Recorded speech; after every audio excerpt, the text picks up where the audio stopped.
the Land Portal Foundation, the 10-Year Facility, and the Thomson Reuters Foundation. So this initiative promotes the importance of recognizing legal ownership of indigenous peoples in local communities' land rights as a prerequisite for achieving national and international goals for forest governance, food security, climate mitigation, economic development, and human rights.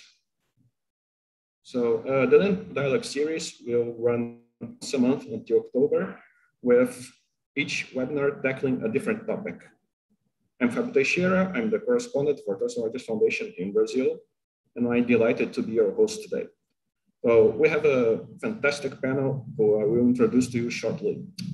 First, I'll ask you guys to listen to a little bit of housekeeping from my part. The webinar will take place in English and it will be simultaneously translated to Spanish, French, and Portuguese. To assess that, please see the channels located at the bottom of your screen. We'll have opening remarks and a discussion for about an hour. And finally, I'll take questions from the audience. This will take us about 90 minutes, the webinar. If you do have questions, please post them using the Q&A button. It's at the bottom of your screen and not the chat box feature. And then I'll fill those to the panelists so we don't have to go through all the pain of going up or muting themselves to ask questions. And feel free to tweet using the hashtag LandDialogues and follow live tweeting from the Land Portal and the 10-Year Facility Twitter accounts. Also, I should add that today's session is being recorded and that we will send you the link afterwards. To begin, I'd like to get to know you guys in the audience. And we have almost 400 people signed up, and we know that today's topic is interesting. So let's find a bit more about who is out there and where everyone is from. If you would like to introduce yourselves via the chat and tell us where you are joining us, that would be great.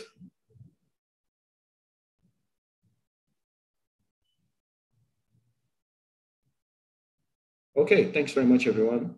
So let's now take a moment to introduce our panel and let them speak about their experiences. So first of all, we have Joan Carlin. She's an indigenous activist from the Cordillera, Philippines. She has been working on indigenous issues at the grassroots level to international levels for more than 20 years. Her field of expertise includes human rights, sustainable development, environment, and climate change, as well as the principles and applications of free, prior, and informed consent. She's currently the co-convener of the Indigenous Peoples Major Group for Sustainable Development and works directly with indigenous organizations and networks across the globe.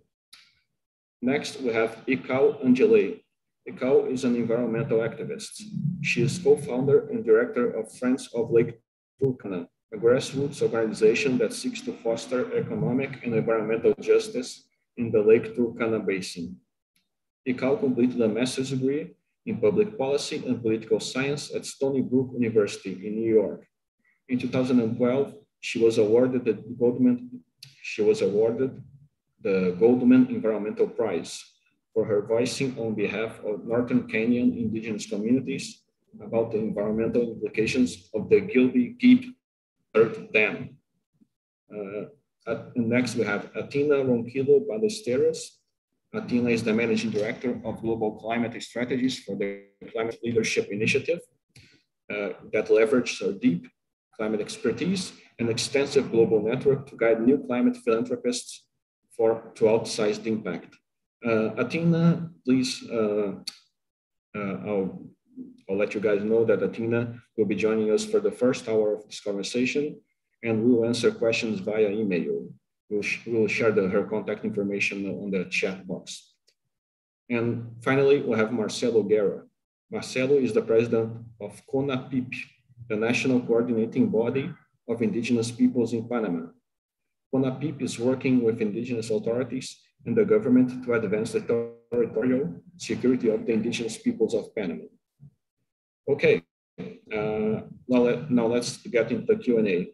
And please, I'll let you guys, I remind you guys that you can ask questions via the box below, but please not the chat box, the Q&A box. And I'll please ask the panelists to keep their answers relatively brief so you can cover a good amount of ground. So before we start, I'll also invite you guys to take a look at the trailer entitled Panama 10-Year Tales.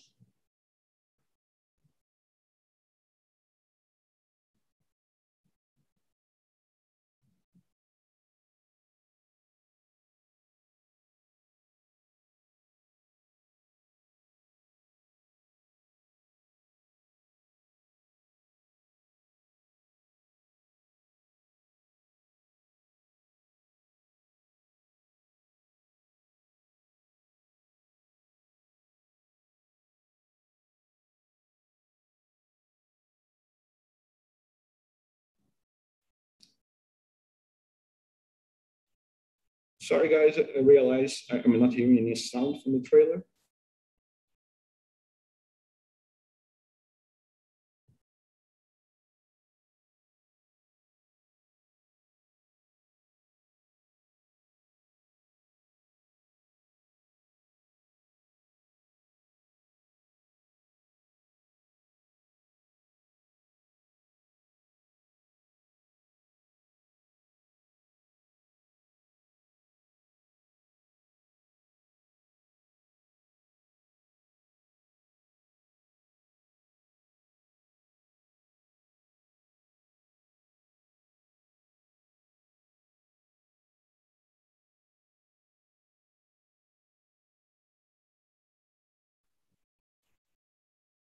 Hi guys, sorry for the lack of sound. We're trying to figure out how to solve it, but so we don't lose any more time, I'd like to start by asking Marcelo a few questions.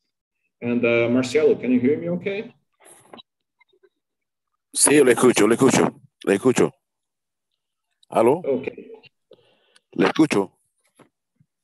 Okay, thank you very much, Marcelo. ¿Aló? So let's start. Marcelo, what is the renewable energy? And Marcelo, what did you learn from what is seen in the trailer, and how can things be done differently?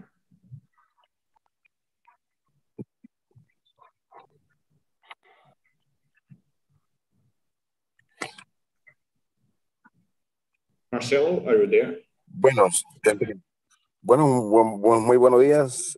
Ante todo, pues, primero sería el aprendizaje que hemos aprendido de una lucha de los pueblos indígenas de Panamá, es un reconocimiento oficial de su territorio.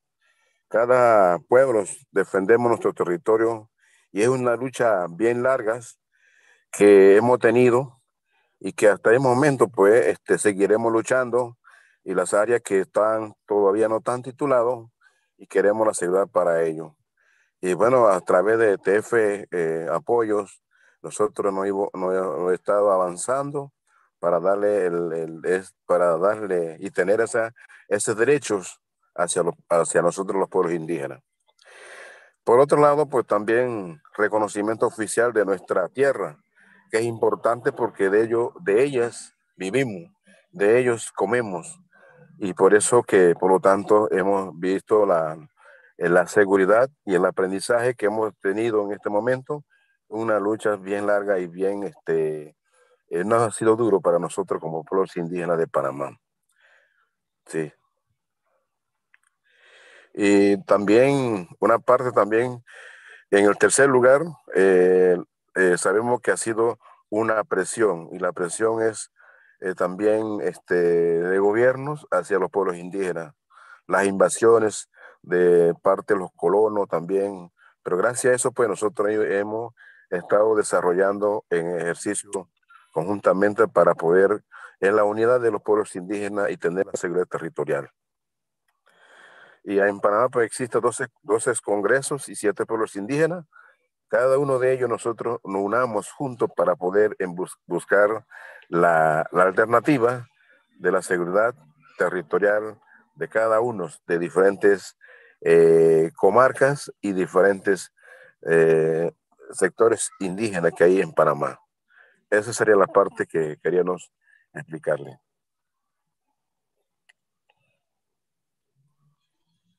Thank you, Marcelo. So could you please explain what is the renewable energy plan for Panama and how it is affecting indigenous peoples?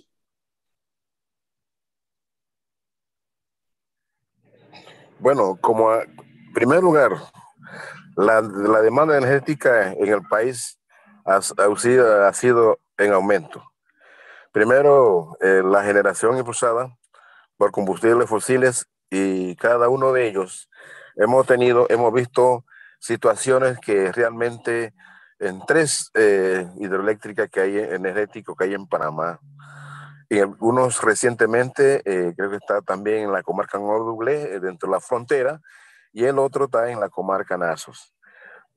La situación es que nosotros, como pueblos indígenas, no queremos, como vieron el video, no queremos dañar nuestros ríos, porque sabemos que el río es naturaleza de nosotros y de ellos vivimos y queremos ver lo bonito, porque realmente hemos visto situaciones que cada uno de ellos, como han visto el video, eh, a veces sacrifican a los pescados y hay otros y que realmente dañan el ríos en vez de estar buenísimo para visita y eso, a algunos turistas y otros.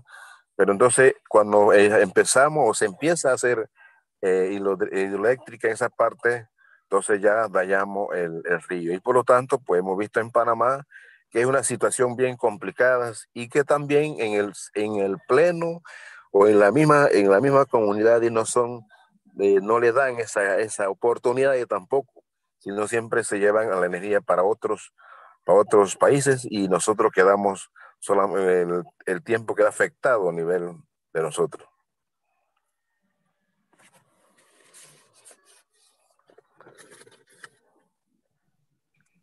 Yeah, ¿Aló? that's fascinating. Actually, the same thing happens in Brazil as well with dams and indigenous communities.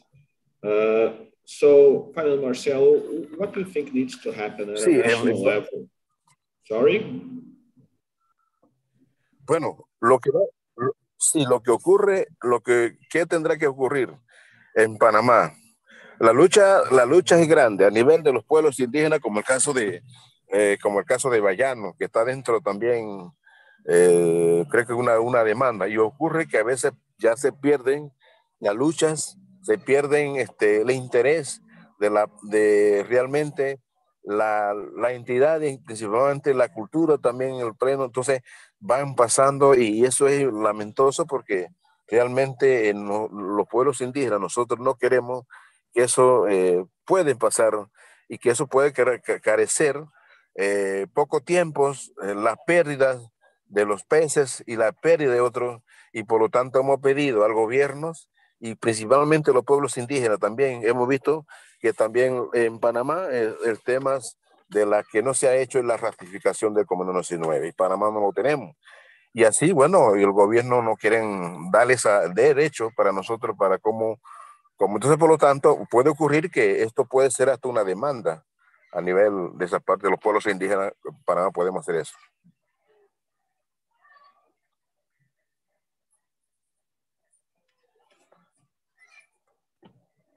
¿No? Thank you, Marcelo. Now we'll turn to John Carlin, please.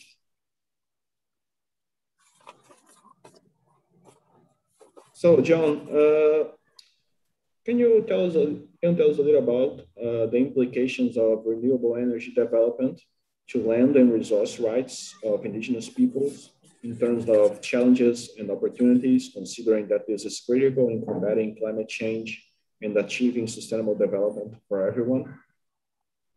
Yeah, thanks, Fabio.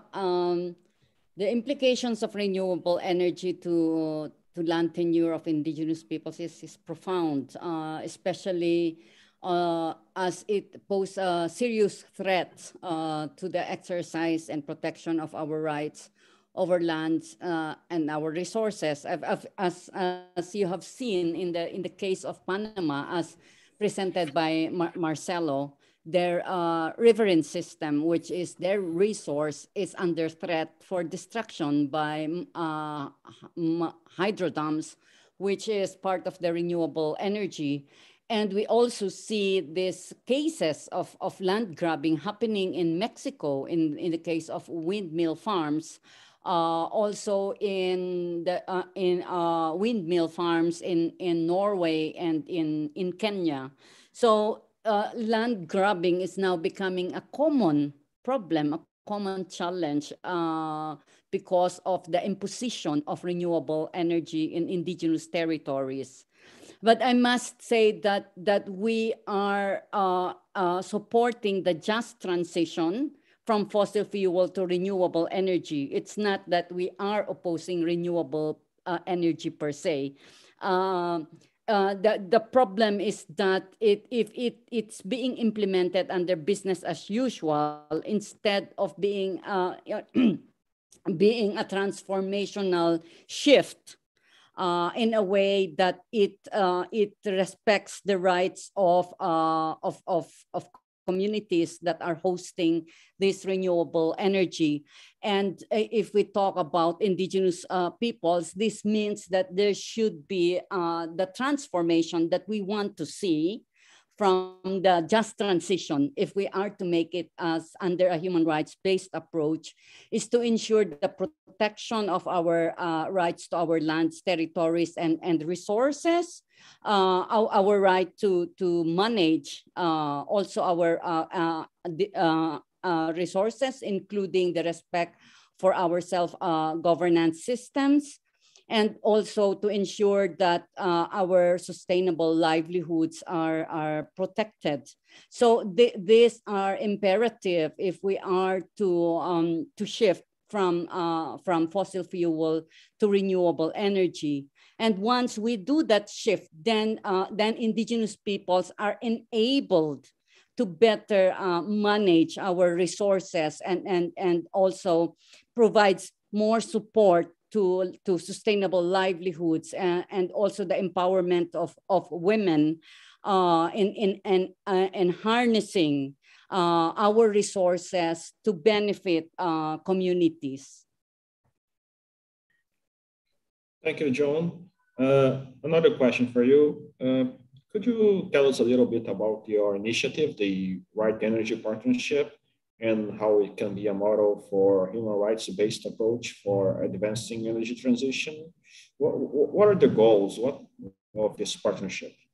Yes, so the reason behind why we set up or initiated the Right Energy Partnership is precisely to address the problems, the inherent problems in the way renewable energy is being implemented that is leading to the violation of our collective and individual rights as indigenous peoples. And it is also exacerbating inequality and marginalization of indigenous peoples. So the Right Energy Partnership is an indigenous-led partnership that is based on a human rights-based approach to renewable energy and also upholds social equity and empowerment of women as well as indigenous communities.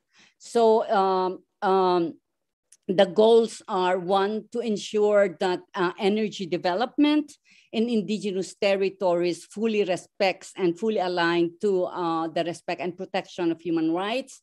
And second is to provide access to renewable energy to indigenous communities, which are hosting a lot of renewable energy, but are not getting the energy. As Marcelo has mentioned, we're not even the beneficiaries of this energy. So what we want now is that there will be community-based renewable energy that is driven by communities to serve their self-determined development, including sustainable ways of resource management, and that it also allows the meaningful participation of women and empowerment of women in this endeavor.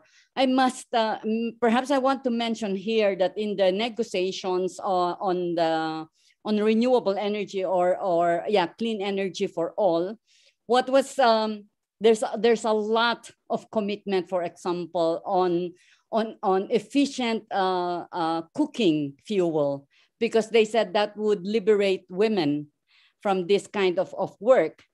And I raised, yeah, that's true, that we should address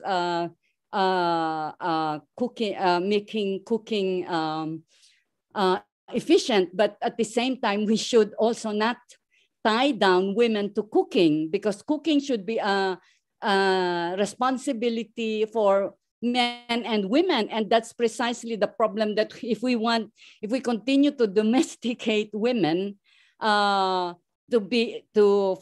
cooking, then we are not also addressing the issue of shared responsibility and gender equity.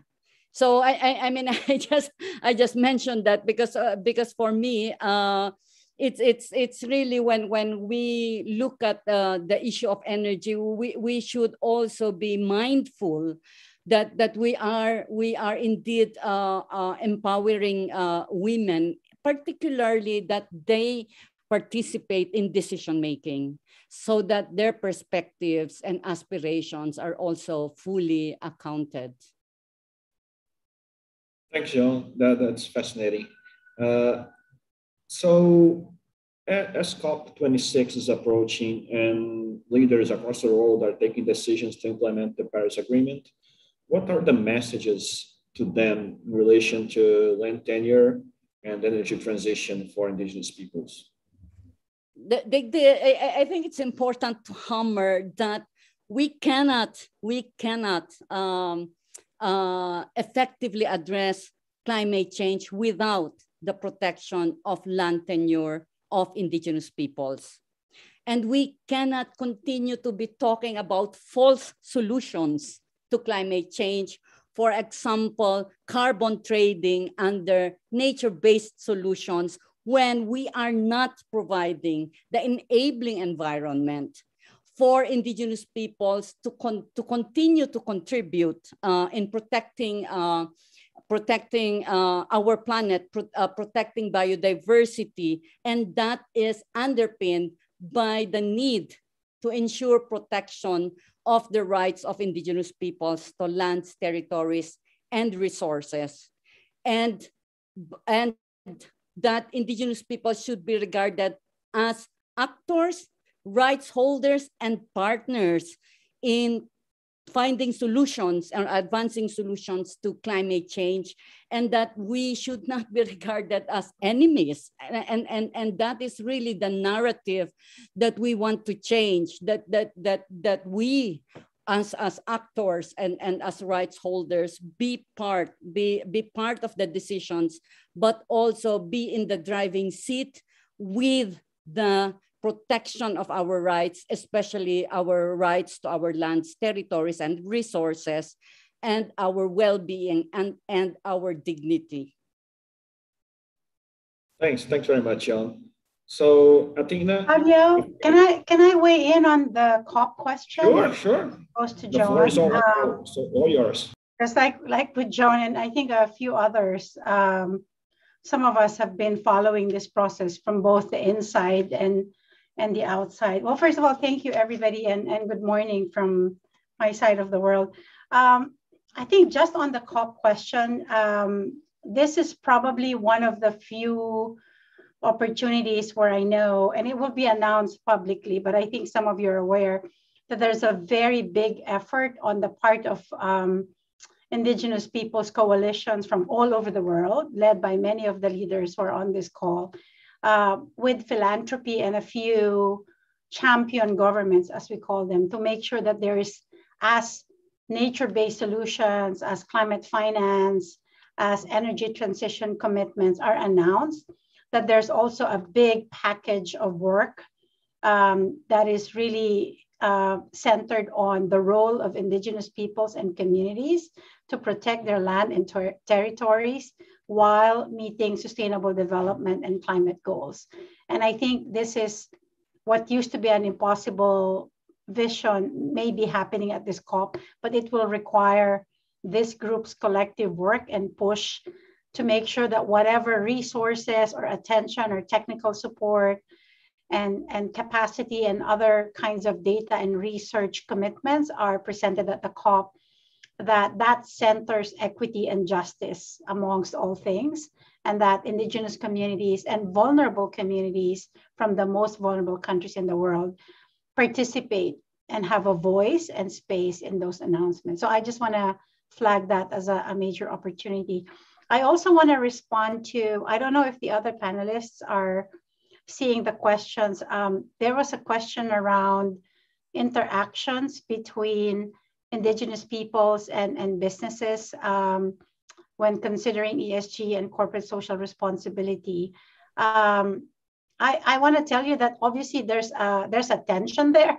Not all companies who embrace corporate social responsibility and ESG necessarily are going to align with our vision of awarding tenurial rights to indigenous communities in the longer term, because that really conflicts with the business model. But the example I want to flag to you would be the smaller businesses and the social enterprises I have worked with in the past. And these are sort of smaller joint ventures. And I have seen how social enterprises who really care about Sustainable Development Goals number 7, delivering energy access, have played a major role in ensuring that energy services to the poorest and most vulnerable communities are put front and center of the business model, right? So it's a very different kind of business model. And they get their resources from either venture philanthropy, where I came from, or they get it from impact investors. So there's a slice of the private sector that can actually be partners of indigenous communities and in indigenous territories in this conversation. And I just want to highlight that. And perhaps in future conversations, we could put communities together with this mission-oriented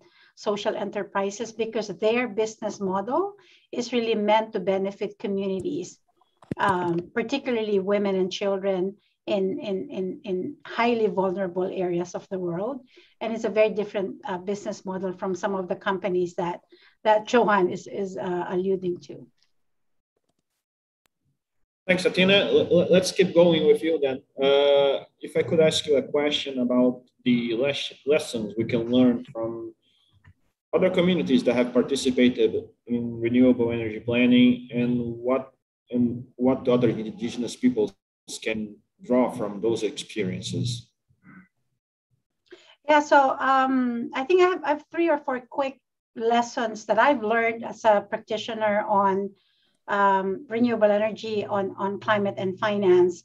And this is obviously speaking from personal experience, not necessarily from my new purchase, part of the Climate Leadership Initiative. Although I must point out that there's a huge role for philanthropy in this space, as we are doing now, trying to raise money for the tenure facility and all the other indigenous peoples and local community-led solutions. So I think one, which is the subject of your series of webinars, I think ownership of land and getting tenurial rights and league communities owning the land and resources where renewable energy projects are sited need to be front and center of designing any renewable energy project. I can tell you that that's not automatically the default for project developers. So there's a lot of resistance from communities because they don't get consulted from the beginning. But the successful ones that I've seen, particularly for micro hydro projects in Indonesia, in Vietnam, and a lot of decentralized community-based solar projects in India, again, in partnership with social enterprises, have land ownership as a primary sort of recipe for success, right? And the project developers and the small businesses who come and partner with communities take that into account. And so the second lesson learned as a result of that model is that there's equitable benefit sharing, which I think Marcelo and Joan alluded to earlier. You have to design renewable energy projects with community ownership in mind, and therefore equitable benefit sharing, so that you are not just generating power to benefit nearby communities and not benefiting the community that's hosting the project. I think the third piece that I've learned is what we're calling demand side management, where you are trying to design renewable energy projects based on actual demand from the community that's hosting it.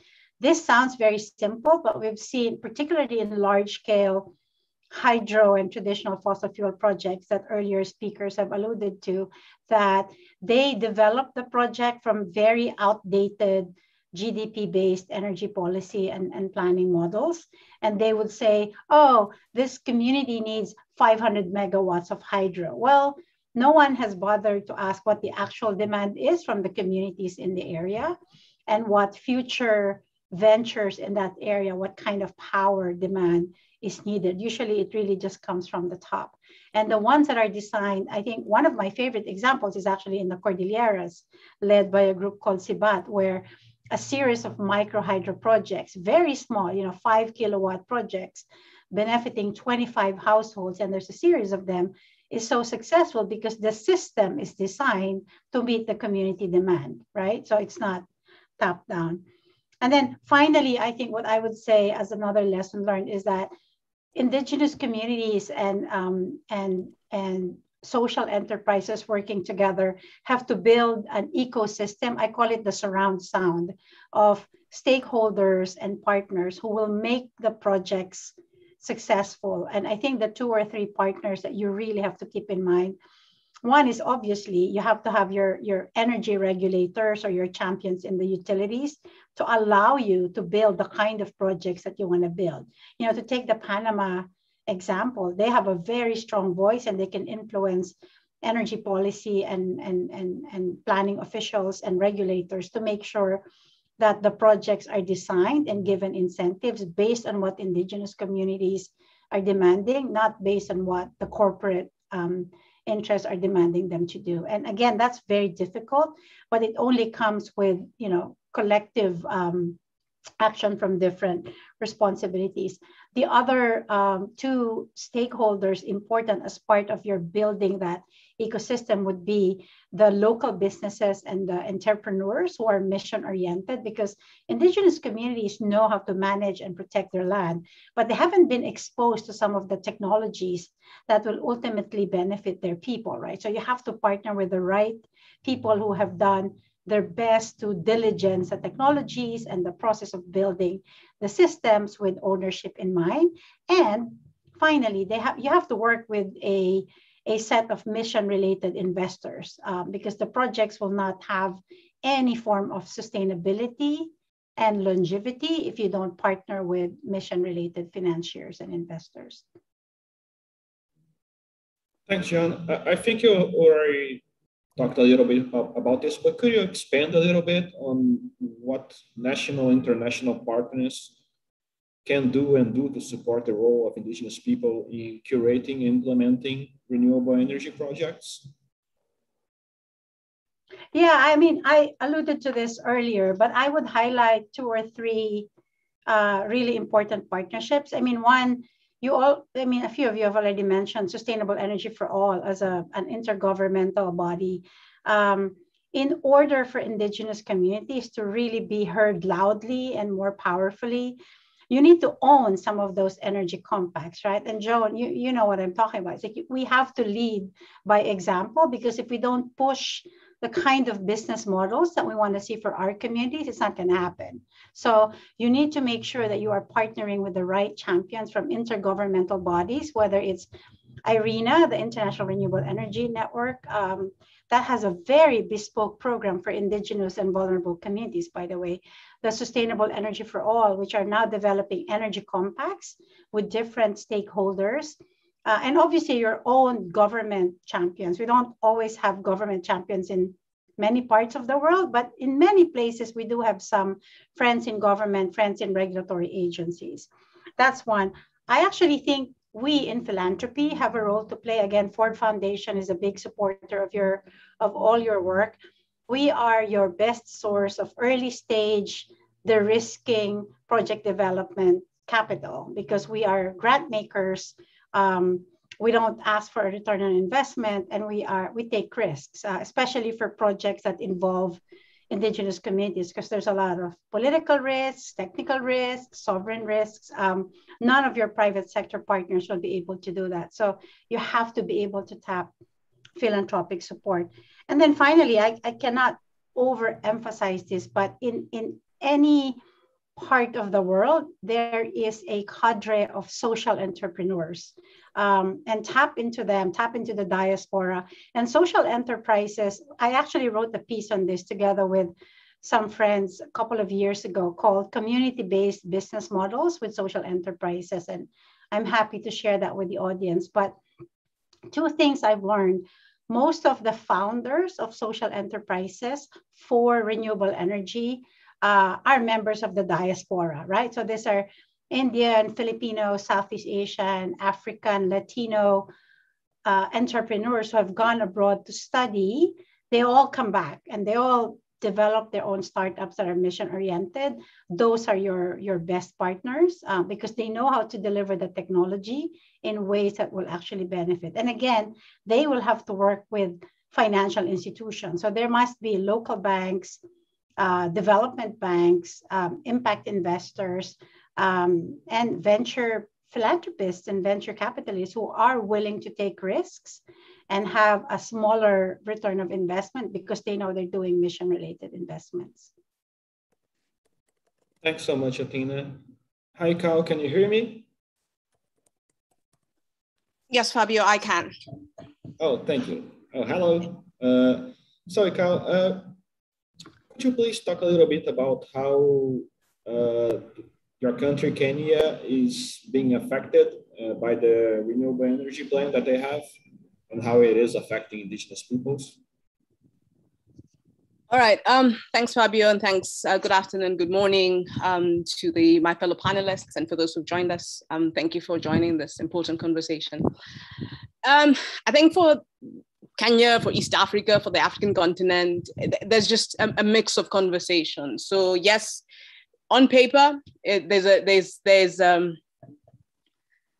on paper you can hear, the presidents, the ministers talking about shifting to renewable energy, but at the same time, there's still an energy mix with fossil fuels. But having said that, you can see a rush, especially where there's financing towards renewable energy. So when the European Investment Bank was putting money into geothermal, there was a rush to get land, which happens to be in indigenous lands, to explore for geothermal.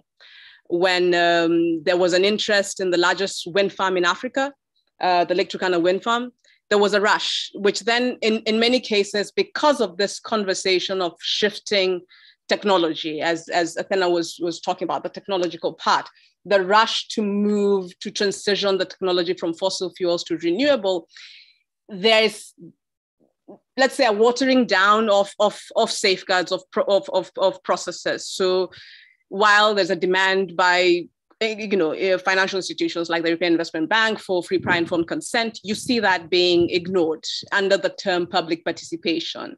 How many people does it need to then okay or authorize or give consent is another question. So you see that an increase in the uptake of land. So in the case of Lake Turkana wind power, everybody, all the financiers, including Google, who had an interest in investing in the wind farm, all wanted to have a piece of the cake, but nobody was asking why the communities had a concern. In 2012, 2013, then when the conversation began, in 2015, the local community in Sarima, where the wind farm is based, went to court. And even when the process was in court, people, the government gave guarantee. Financial institutions, including the Dutch embassy, who was supporting some of the SOMO funds, was actually supporting this process, all because there was a big global discussion around transitioning to green energy. So you can see this push for the transition to green energy, but at the expense of indigenous lands and territories, mostly pastoralist lands. And I think that itself is a case for concern. As of yesterday, I was seeing, some comments about the Sami land and Norway, the court in Norway making a judgment that the land was acquired illegally. And the Sami people saying now they want all the projects discontinued. In Kenya, The same happened. The courts actually indicated that the land was acquired illegally. However, goes back and says, we would like the land regularized, yet it is an illegal allocation of land. So you find institutions are actually bending over backwards to legalize illegalities related to land just because it is renewable energy or what they say is a public good. Okay, thank you, Carl. So could you please talk a little bit about the opportunities for indigenous people to be included in the sustainable development goals when it comes to energy transition? How do land write figures into that? So, I mean, having participated in the tenure facility and the conversation around securing tenure for indigenous people, it is a very critical, we have got to look at the link between securing tenure. But then in the cases like in most African countries and in most global South, there's this narrative that the land is yours, even if you have title, it doesn't necessarily secure you from dispossession by the state. And that for me is a very critical discussion that we need to delve into. One is, if we're going to secure tenure for communities, we've got to then say, so when they have the secure tenure, what happens next? And that's and the use of capital, the use of corporations and the state to fragment the collective use of that land, the collective ownership of that land is visible. So we've got to expand the conversation beyond just secure of tenure to then saying what is the sustainability of the secure of tenure, especially with the increased capital in specific geographies where we can say is resource frontiers. And if you look at the energy, SDG on access to energy, listening to Akana, we've got to also then expand it. Yes, technologically in indigenous lands, but then who owns this technology? And I think it's really important for us to then either decide, are we going to use natural capital as part of the ownership of this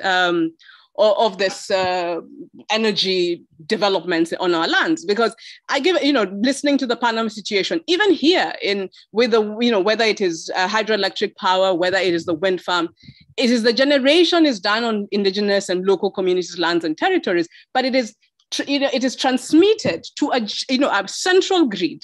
So there's no decentralized systems at the moment. So it's centralized grid. And then after that, you're then the last people to be decided based on the economic numbers, the GDP numbers that are used, the GDP numbers that are used to say, okay, is this a high economic zone? Most indigenous lands globally are not seen as high economic zones, but only for extraction, not for production. And so we've then, so that for me is one of the challenges, that we can generate the power, we can give consent, but then what next? Do we own this power? What percentage of this power do we own?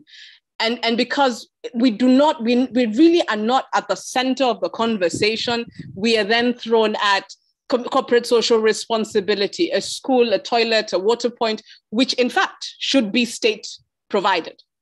So then now the companies come in and give us that, and then we see that is the process. And I think it is very critical in these conversations to then separate the two between corporate social responsibility, but what is really owned, because the resources, the land, the resources, water, all this is actually resources that are productive for these communities. And the fact that they're being taken up or being enclosed by the development of energy does not make the energy is not more superior to the production of by the indigenous people using these resources. So I think it is, there's an opportunity now as the conversation of energy transition happens, access to energy happens. We've then got to say, who's developing the energy? What stake do the local communities and indigenous people have in the production of this energy, whether it is through land as natural capital or otherwise? But then, and it's not only at that point, but they are there throughout the entire process, ensuring that they actually are able to afford. Because it's one thing, one of the biggest discussions around SDGs is that we're talking about, how many people are connected to the grid, but how many people are able to sustainably afford to pay for the energy that is produced and they can access. Yeah, thanks, Nicole. So what is your organization, the Friends of Lake Turkana, doing in this regard? How it is working in the region? So we work at various levels. So at the grassroots level, energy justice linked to land and environmental rights, territorial rights is a very critical part of our work. Working in partnership with Joanne and the Right Energy Partnership is allowing us to not only look at the grassroots position, but then expanding it. So at the national level, what is the interest of the government in terms of energy development? Where are they doing this? But I think for a long time, not only Indigenous people, civil society looked at these issues in silos. So based either on our particular geographies where we are working, countries and I think through the Right Energy Partnership we've started to expand that conversation, looking at some of the questions. Lithium generation in South America, the same lithium, cobalt, nickel, aluminium, copper is being generated within the African continent.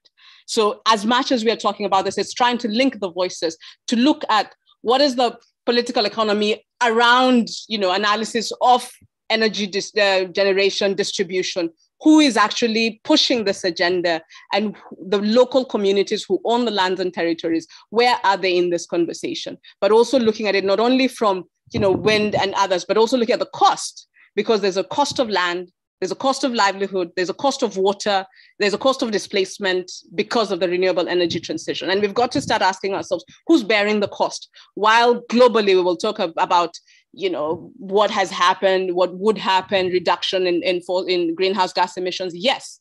But then what is happening to local communities who tend not to be on the table and whose impact is minimized for the bigger conversations that are going to be happening at the COP26. So it's really critical for us to, so that's what we are doing. We're trying to amplify the voices, trying to link with existing work, but also trying to create conversations between the Eastern, West Africa, South Africa, and the larger global South. Thanks so much, Ikao. So, and thank you to all the other panelists. So now, before we go to the questions and answers from the audience, I think we managed to figure out what was wrong with the trailer. So we'll try to show it now again for you guys, please.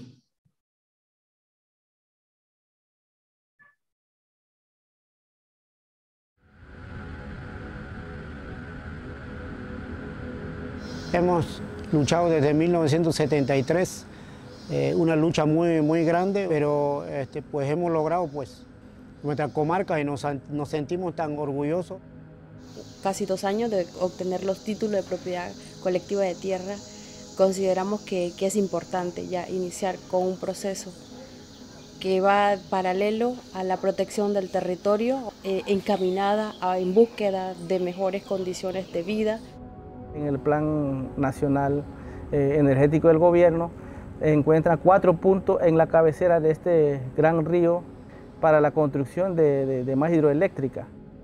Nosotros no vamos a permitir más hidroeléctricas dentro y queremos que ese río se mantenga así, bonito y hermoso, con muchos camarones como lo tenemos. Queremos una comunidad que se mantenga la colectividad, que se mantenga la unidad, que se mantenga la seguridad entre nosotros mismos, porque al final ese es el valor que tiene nuestro pueblo.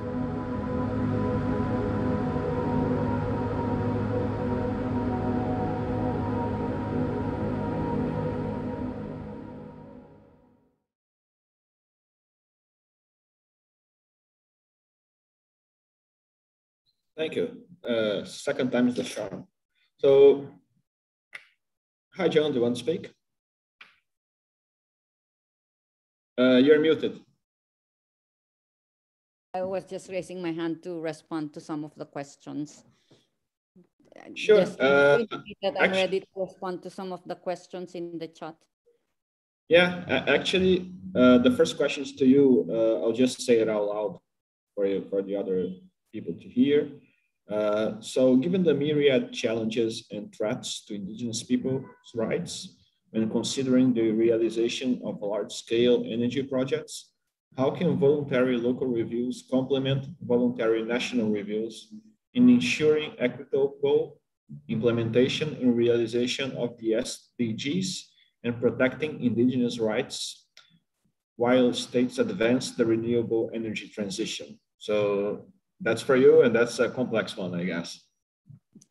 Yeah, it actually deals with the SDG processes, but I've responded to that, but basically saying that local voluntary reviews reflect the realities on the ground, and that should complement the voluntary national reviews. For those that are not familiar with the SDG, this is the process where each country, each state prepared their report on how they are implementing the SDGs, and that is called the voluntary national review. So it's basically a report on what progress they have done. But what I'm saying is that when we talk on equity and renewable energy, it's beyond the reporting. It's what it requires is the political will of states to really respect the rights of indigenous peoples and include appropriate targets and specific targets in conjunction with indigenous peoples. That is actually what's needed to be done, and that is really the gap in the SDGs. It's all about talks of leaving no one behind, but really lacking in action on the ground, really lacking the kind of partnership that is needed, that is that allows indigenous peoples to be part of the planning and designing actions to reach the SDGs, including in relation to access to renewable energy. Thanks, John. So the next question is from Marcelo, but actually it's also to everyone else. So Marcelo, what interactions have taken place between indigenous people and businesses, especially when considering ESG and corporate social responsibility commitments that are indicated in business portfolios and are scrutinized by regulatory agencies, investors, customers, and other stakeholders? Also, a very specific and interesting question. Can you hear me okay, Marcelo? Do you get the question?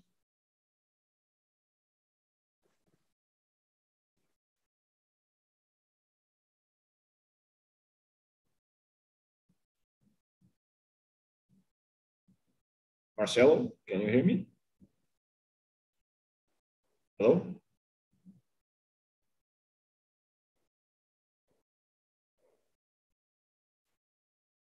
Marcelo, are you there? Fabio, maybe we should explain the audience that Marcelo is actually traveling to the Nassau community, which is where this film was filmed. And okay. he might have lost connectivity on the way. Oh, okay. Okay, so apologies for that. Maybe he will be available a little bit later. Okay, so let's move on to a question to all panelists. Is there a danger that objecting to renewable projects undermines the campaigns to recognize the contribution to the environment made by indigenous people who control their own lands? In terms of public opinion, you seem a little bit contradictory, according to the questioner.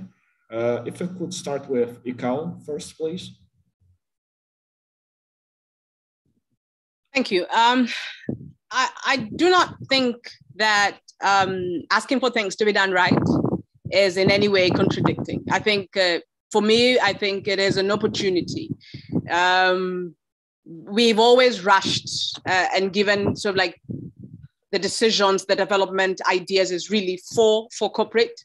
I think for the first time, we really have an opportunity, having seen what COVID did, having seen what the struggle and economic, sort of like the large economic development plan really during this 2020, 2021 year has allowed for a conversation to say, we're not building back better, but we are building it fresh. And for me, this is really an opportunity and ensuring that we don't, as Joan said, indigenous communities are not just victims. They are contributors to the development process. They are contributors, they are participants, they're beneficiaries. And it is important to have that very inclusive process. And this itself, having this conversation, part of many other conversations, really is an opportunity to rethink outside the box. And I think that is exactly what we're doing here.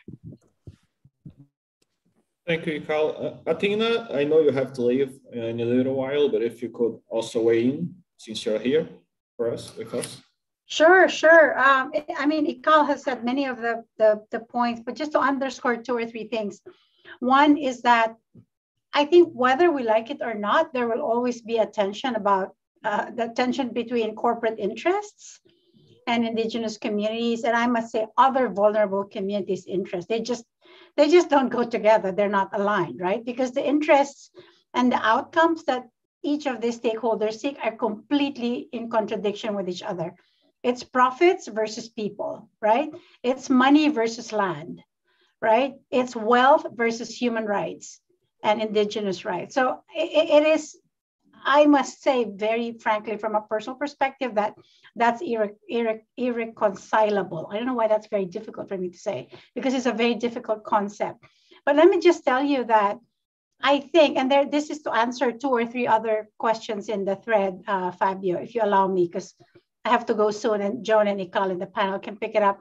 I think one is that we do have examples where we have struck, I wouldn't say it's a perfect balance, but we have managed to strike some semblance of balanced interests where renewable energy projects were able to take off, and in fact, displacing either diesel or coal-fired power projects.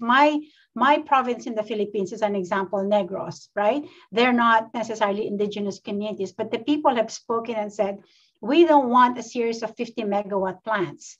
We want power, right? Because there are livelihoods and enterprises that need to be powered by electricity. Where are we going to get it from? So the communities and the leaders work with technical experts and regulators and champions in the utilities.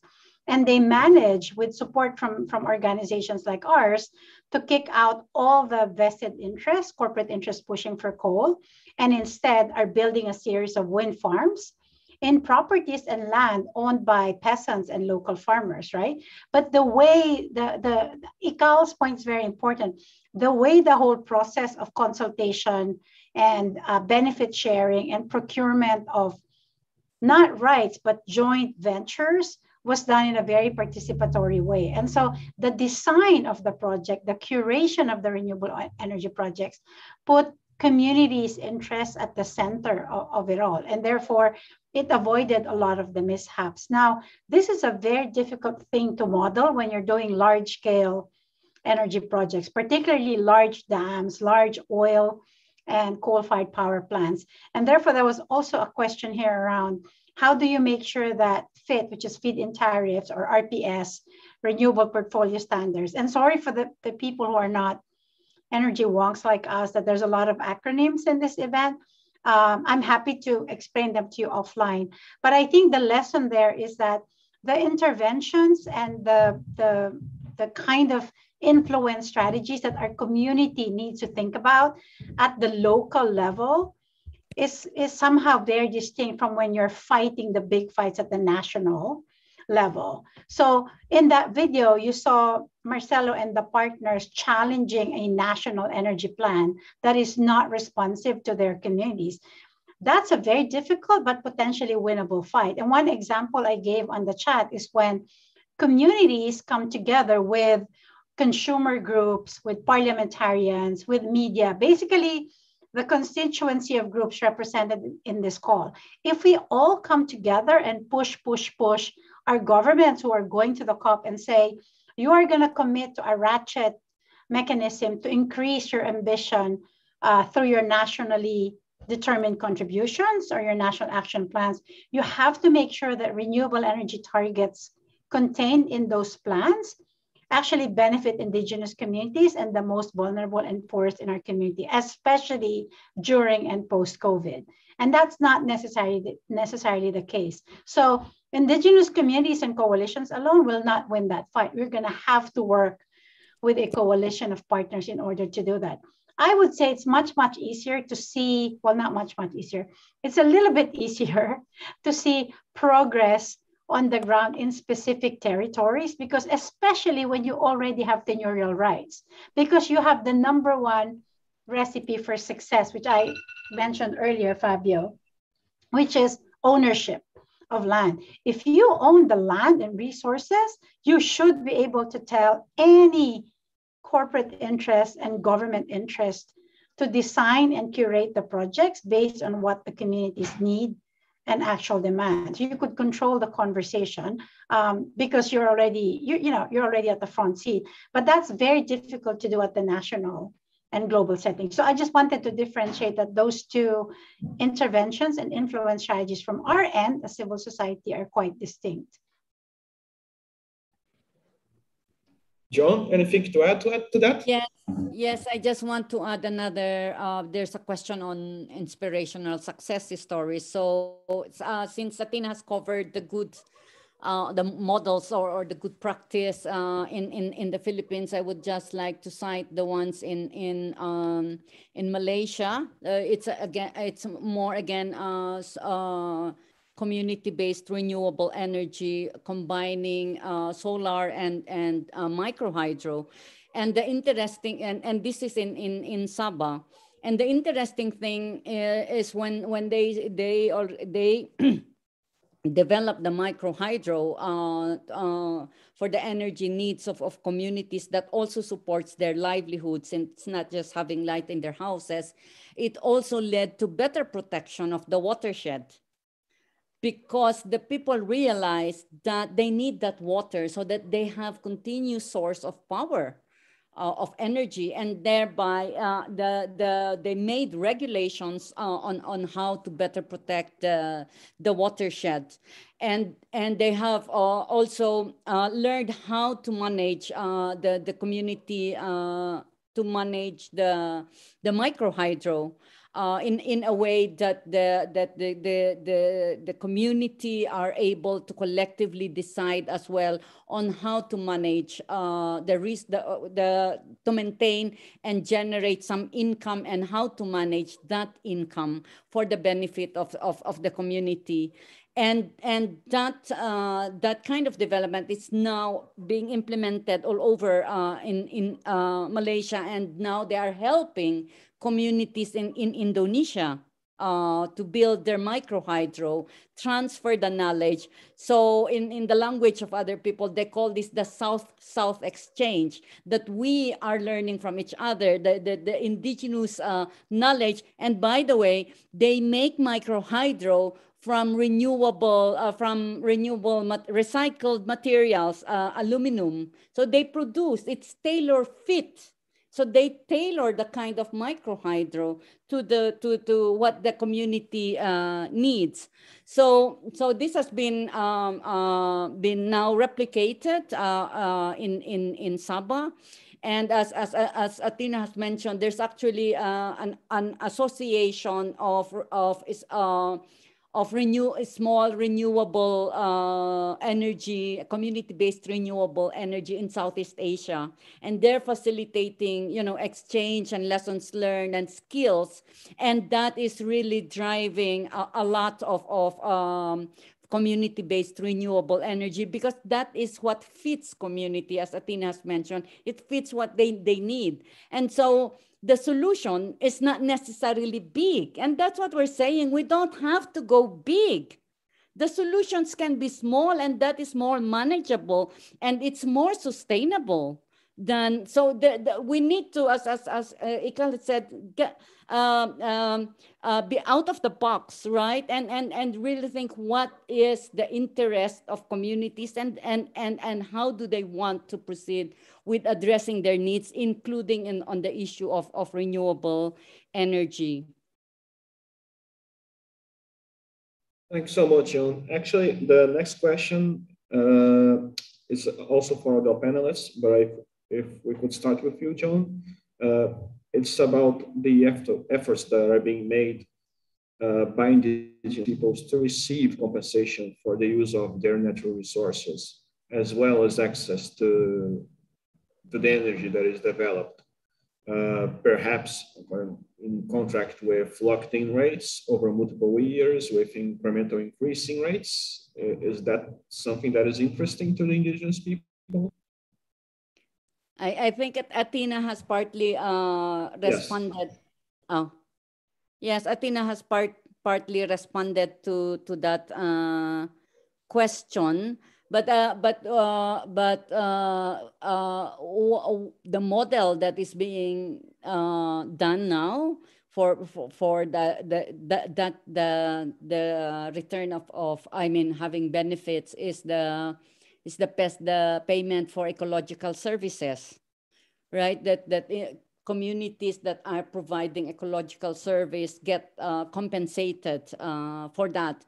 That is still not the common or the trend, but I know that in certain communities and in the Philippines, those that are protecting the watershed, which is supplying irrigation to the lower part, are actually paying those that are protecting the watershed, because without their protection, they will not get the water for their irrigation. So the farmers are paying back from the services that they get, and that was voluntarily done, right, by the farmers in the lower area, saying that since we recognize that you are providing us, we want to compensate you so that you are encouraged to continue to protect the watershed. So it's like a community to community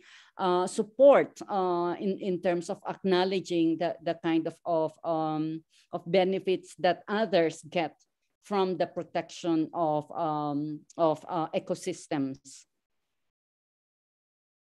Fabio, but let me just jump in there. The example for John is really great because that's a very communal one. So if you look at here in Kenya, where community energy projects are really, they're blocked by government because, well, it's not government and it's not corporate who's running it.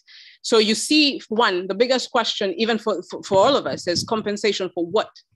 Because when you don't recognize what land, what resources that is being extracted from the region, then the big question is, what exactly are you compensating? The valuation of our lands and territories is very minimal because it is seen to be not productive lands.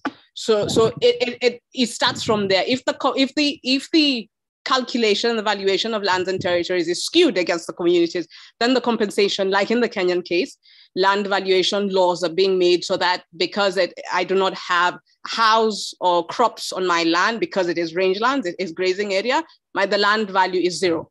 So then the compensation is minimal or non-existent. So I think that's the best place to start. What is being compensated? The second one is, again, the energy laws that are being made. So again, the case I gave for the Lake Turkana wind farm, based on our energy laws, the conversation of benefit sharing focused on mining and oil.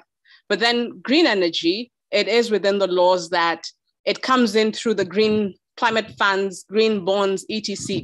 All this, in my opinion, illicit financial flows that are calculated in the Silicon Valley, and our governments are given peanuts, which they take because they think it's free money. So you have all this, a global system that continues to, if you ask any African government to tell you what they get for the clean energy, they will tell you it comes under climate bonds. And those climate bonds are not, they're not on the table when those climate bonds are being calculated. So the companies that are doing this are sitting in the Silicon Valley.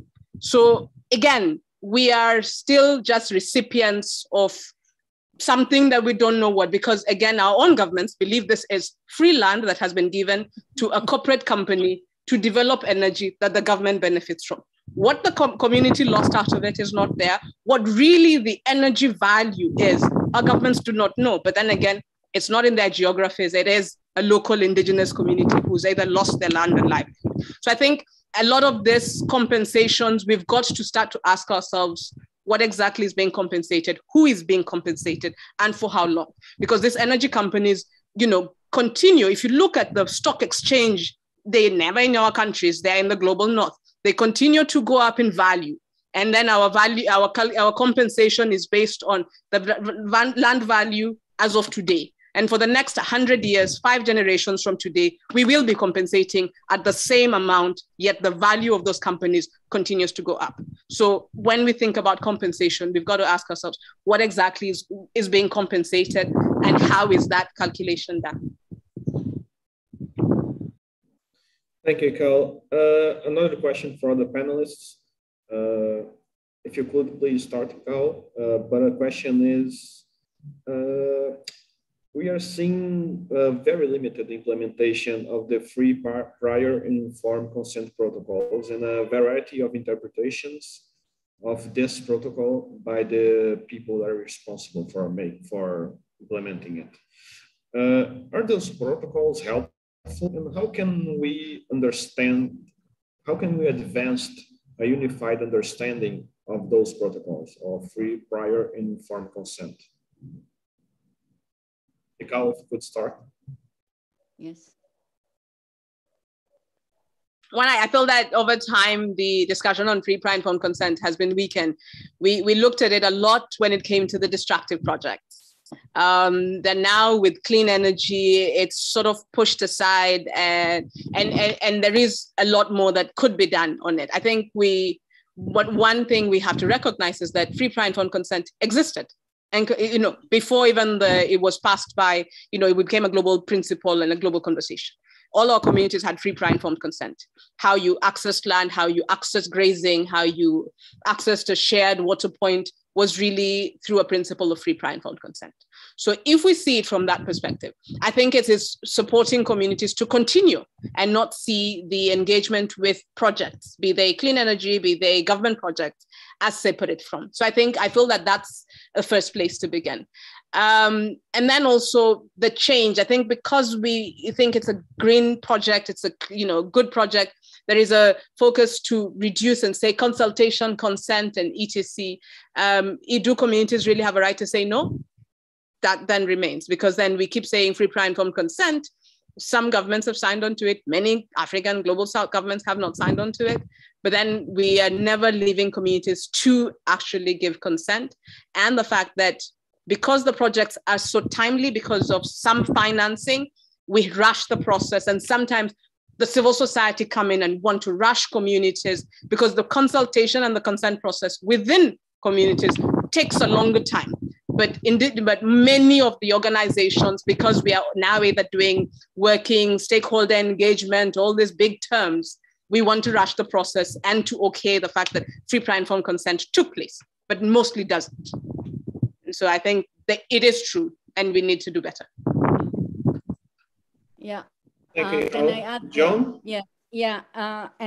Just to add to Ikal, there's actually a deliberate attempt by some groups to distort the substance and spirit of free, prior, and informed consent and reduce it to a tick in the box kind of exercise as simply a procedural matter, which is not the case, right? But because the key word in the FPIC is the consent.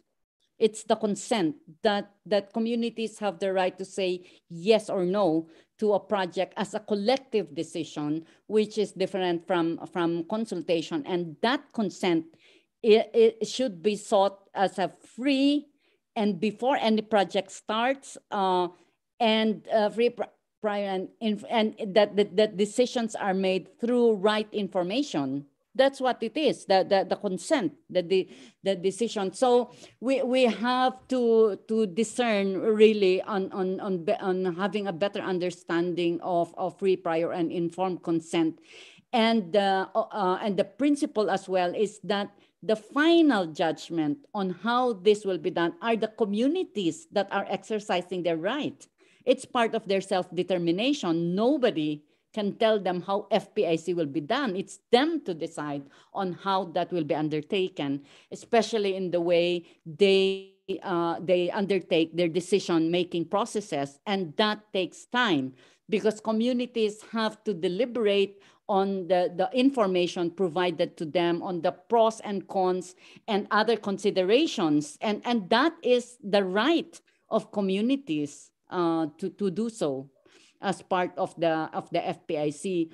So we need to really understand it from the perspective of the rights holders and not those wanting to reduce this as a mere exercise, as a mere tick in the box exercise, so they can simply say that they have done it. Thank you, John. Actually, the next question is to you, but obviously, Ikao, feel free to weigh in as well.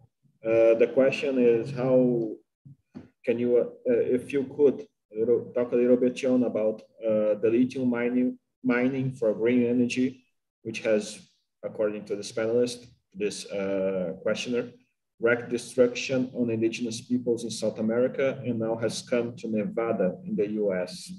And he asks, when indigenous communities only suffer the consequences, not the benefits, what should happen then to help protect them and their land bases from further colonization? What happens when indigenous communities do not want exploitation of their land, but face powers bigger than them? And unfortunately, that's really the situation for many communities, that we face the powerful, right? By asserting our rights, we are challenging the powers that be, because they have the economic interest to take over our resources. As Athena has mentioned, there's this conflict, right? The interests are really different. So we are aware that we are basically fighting a giant. And that is where I think strengthening the solidarity across indigenous peoples across different countries, but also building alliances with human rights organizations, NGOs, using the media, building allies among the media and others is a way for us to challenge those powers and try to disrupt how they are using their power against us, and that the others will stand by us in defending our rights. And by defending our rights to our lands, territories, and resources, we are actually also contributing to the sustainable use of resources for the common good. We are preventing the control of corporations over these territories. So there are common interests with other groups that we can unite in relation to protecting the lands and resources of indigenous peoples. And I think that's really the power that we have, no? The numbers and the cooperation and the solidarity that we build is the power that we have against those powerful people with vested interest over our resources. And just to add on to that, Fabio, I see a question here from Chennai, and which links to the conversation around tenure. Yes, we can have title to a land, but do we own the resources that exist on our lands and territories? And if we can expand the discussion on, we can just expand the discussion on land ownership and tenure to really, the resources. Because just as the question was asked, if then the local communities do not want extraction from their lands, do they have a say if the state feels that the land is theirs, but the resources are for the state? And how do we have that conversation? I think really this webinar and more webinars, more conversations and dialogues around these topics are very critical, beyond just the securing tenure and getting title. Yet the resources, it's not just the land on its own, but the resources on the land is what the state wants. It's what the corporations want. And do local communities, do indigenous communities, do rural populations have ownership of the resources on their lands? And that for me is a very critical discussion to expand on.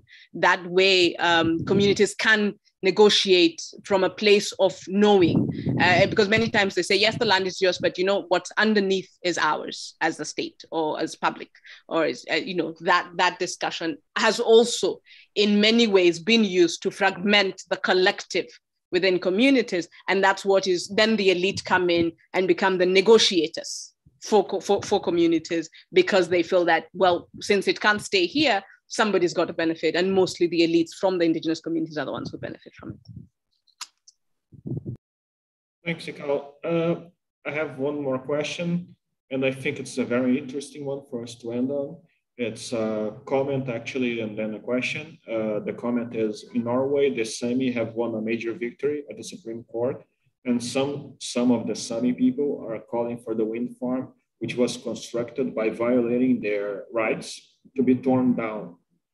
And he asks, how can this be navigated? Can the damage be undone? And what can we do when it's too late? Like, what can we do when the project is already there? It has caused the damage, but now how can we compensate for that damage? I think it's a very interesting question. Joan, if you could start. Yeah, I think I've seen that, and I'm quite familiar with that case.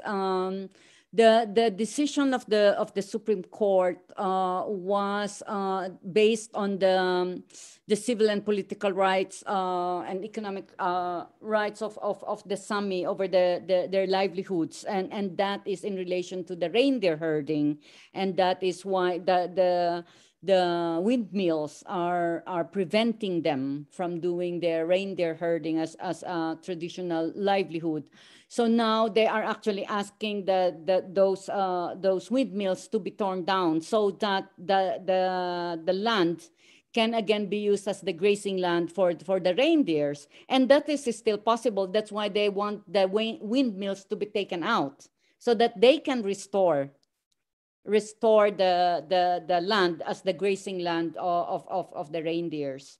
That's how I understood. So it's and the windmills were built in 2020, right? So it's the physical obstruction of the windmill that is disturbing the reindeer herding. So if that's taken out, they can still rehabilitate the area and restore it back, I hope, as a grazing land for the reindeer. So I don't think it's too late, as long as the windmills are taken down, that they are transferred somewhere else, that will not affect the Sami people, because the Samis are saying they are not against the windmill per se, as long as those windmills are put in an area where it does not affect them in a negative way.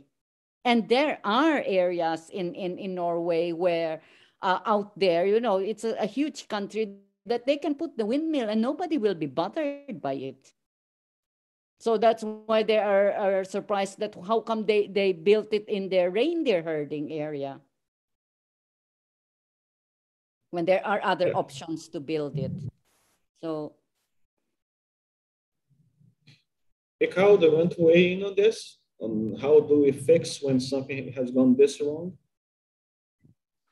Well, polluter pays principle. So the person who set it up, it might not be pollution per se, but it is polluting the grazing areas of the Sami. So the company, all the participants who participate in the process of setting it up should pay and meet the cost of it. That would be my opinion. Same to what Joanne is saying. People think that it is easier to move the usually poor peasant pastoralists, and in this case, reindeer pastoralists, and set up the infrastructure, but the same infrastructure can be moved. So if it can be moved, I think it should be moved, and let the rehabilitate. So it's not only the moving. I think it should also, the cost polluter pay principle should also be used to cost the reclamation of the grazing lands for the reindeer, because it is not only. Someone might think, what is reindeer? I think something that should be recognized is the Sami have a particular, a sense of belonging and identity to the livelihoods that they partake in. And it is important for all parties to see it that way.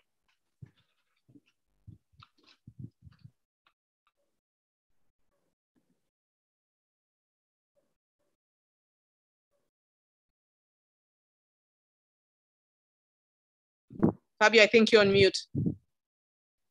So sorry, and thank you, Mikhail, for noticing. So I was thanking everyone for the questions, and I'm sorry we didn't have the time to address all of them. Now we are moving to concluding thoughts. If you could, John, talk a little bit, have your final thoughts on this webinar and your final thoughts on this issue.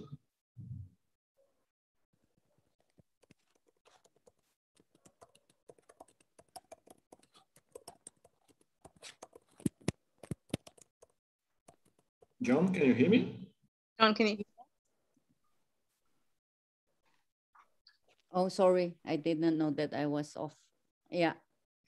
Sorry. No worries. Did you hear me, or do you want me to repeat? It's basically. Can you please? Yeah. I wasn't able to catch that. Oh, no question. problem. No, I was just asking if you have any concluding thoughts about the webinar and about this issue that we addressed here. Okay, yeah.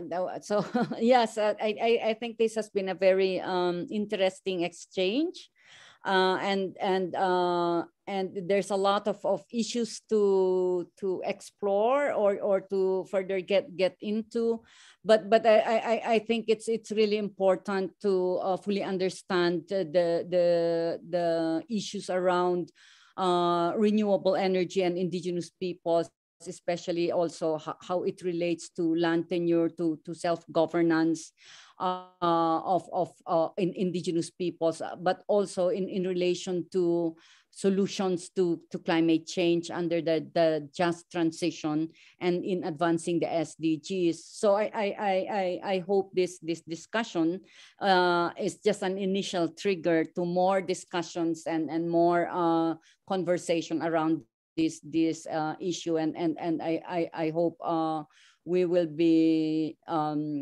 together in really advocating for the urgency to recognize and respect the rights of indigenous peoples, especially in relation to land tenure as an urgent issue and a matter of survival and dignity for indigenous peoples. Thank you. Thank you, John. Icao, concluding thoughts? Yeah, I think it is very important. This discussion on the energy transition, renewable energy is looked at from an environmental, ecological perspective. I think to really recognize and shift power to indigenous people and local communities, we've got to look at it holistically and see the economic, social, political nexus that we all need to work with to ensure that it's not only about changing power, giving a little bit of free, prior, informed consent, but it is really giving real power to indigenous people and local communities, that they actually can be part of the decision making around what design of energy they want, what mix of energy they want, but how they can also be part of the ownership of this. Because if you're not really owning this process, then mostly you're just consulted when there's a crisis or when they need to take something from you. And I think it is important what Athena was saying. Then the business communities, the owners of capital, venture, the venture partnerships really need to look at ways that they genuinely engage indigenous people as partners, yes, as owners of the land, but really partners in the enterprise that they want to build. And I'm hoping that we can continue to expand this conversation, that looking at tenure beyond just the title, but really expanding it to how communities can own, can do business with the lands and territories that we own and occupy in ways that are not only for now, but really so that we can start to build that generational wealth for our children and children's children. Thank you, Icao. Thank you, everyone. So, and thanks to the other panelists who are not here, Athena and Marcelo. And thank to our hosts, the Ford Foundation, the Land Portal Foundation, the Tenure Facility, and the Thomson Reuters Foundation. I hope it was enjoyable for everyone and intellectually rewarding. Please note that a recording of this webinar is going to be available in a few days. And please look out for the next iteration of the Land Dialogue webinar series on financing. Thank you, that will take place in November. Thank you, everyone. Bye-bye.